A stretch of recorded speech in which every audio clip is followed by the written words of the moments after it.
তা রসুল মিয়া নাকি? আসাম ভাই যে, হ্যাঁ, হাতে খাতা কলম, কি খবর? খবর ভালো বুঝলে। ওই তোমার বাড়ির দিকে যাচ্ছিলে, তো তখন দেখা হয়ে গেল, তখন খবরটা এখানে দিয়ে দিই। কিসের খবর? ওই আমার আবার বেটার বিয়ে তো, তাই তোমার হাতের অবস্থা কেমন এই সেই খবরটা একটু জানতে তো হবে। আসাম ভাই, হ্যাঁ, তোমার বেটার বিহার সাথে আমার হাতের সম্পর্ক কি? না মানে ওই দাবাত টাবাত নিতে পারবা কি না তাই শুধাছি। আর এই যাবৎ পর্যন্ত বুঝলে যতগুলো দাবাত দিয়েছি তাদের হাতের অবস্থা মাশাআল্লাহ ভালো। আরে শোনো, 5 লাখ টাকা যৌতুক নিয়ে বেটার বিয়ে দিছি। খাওয়া দাওয়াতে কোনো অসুবিধা নাই মাশাআল্লাহ। আর খাওয়া শেষে বুঝলে দইয়ের মিষ্টি এটা তো ধরে থাকবেই কম্পালসারি। আসাম ভাই, আমার আবার ওই হাতের অবস্থা ভালো না। আচ্ছা, আমি তোমার ওই দাওয়াত টাওয়াত নিতে পারবো না।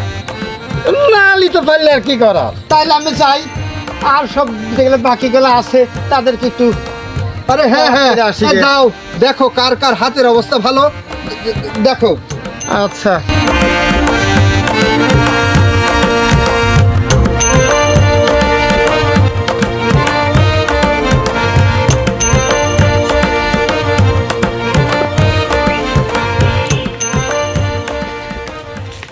কি নাম? রাকিব।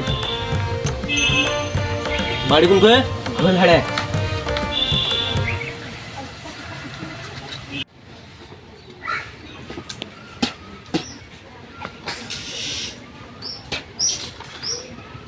খাতাটা দেখি।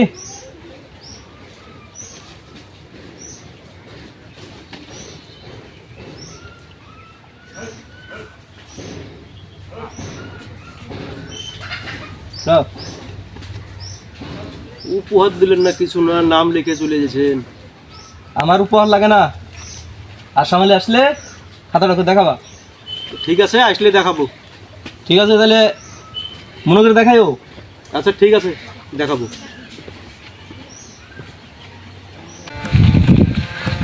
আচ্ছা সফর আলী, আচ্ছা তুমি এই কাজ করলে কি খেলে গে? কি কাজ? তুমি আমার বাড়িতে তুমি দাওয়াত খাইলে, দাওয়াত খাইয়ে উপহার তো দেওইনি, বরং ওখানে লিখে দিয়েছে আমি সফর আলী আপনার বাড়ি থেকে দুমুঠ ভাত খেয়ে গেলেন। ইডি আবার কেমন কথা? ও ঠিকই তো লিখেছি আমি। হ্যাঁ, তোমার বাড়ি দাওয়াত খাইয়ে কোনো উপহার অথবা কোনো টাকা দেইনি, হ্যাঁ। তাই তুমি আজ টাকা চাইছো আমার কাছে নাকি? তুমি জানো না যৌতুক লিয়ে তুমি বেটার বিয়ে দিছো? যৌতুক লেওয়া আর যৌতুক দেওয়া দুটেই সমান অপরাধ। তোমাকে তো পুলিশে দেওয়া উচিত। এ ভাই সফর, তো অনুরোধ করছে ভাই তোকে, হ্যাঁ, তুই এই কাজ করিস না ভাই। শুন, হুম। আমি বলি কথা শুন, আমি কাইলেই যাইয়ে ওই যৌতুকের টাকা সব ব্যাক করে দিয়ে আসবো, হ্যাঁ। বুঝলি? হ্যাঁ। আর আমার এলাকার সব মানুষকে বলবো যৌতুক কেহ লিও না, যৌতুক নেওয়া শাস্তিযোগ্য অপরাধ। আমাকে ভাই মাফ কর ভাই। মাফ করতে পারি, তাহলে এই কথাটা এলাকায় প্রচার করতে হবে। আর তোমার যে টাকাটা নিয়েছে বেটার বিয়েতে হ্যাঁ হ্যাঁ হ্যাঁ ঘুরিয়ে দিতে হবে। রাজি থাকলাম। হ্যাঁ হ্যাঁ, আমি রাজি, এক পায়ে রাজি। আচ্ছা ঠিক আছে, তাহলে আমি ওই পুলিশের কাছে আর যাবো না। ঠিক আছে তো? আচ্ছা, তাহলে ভাই, আচ্ছা, ঠিক আছে। তা এখন কোন দিক যাবা?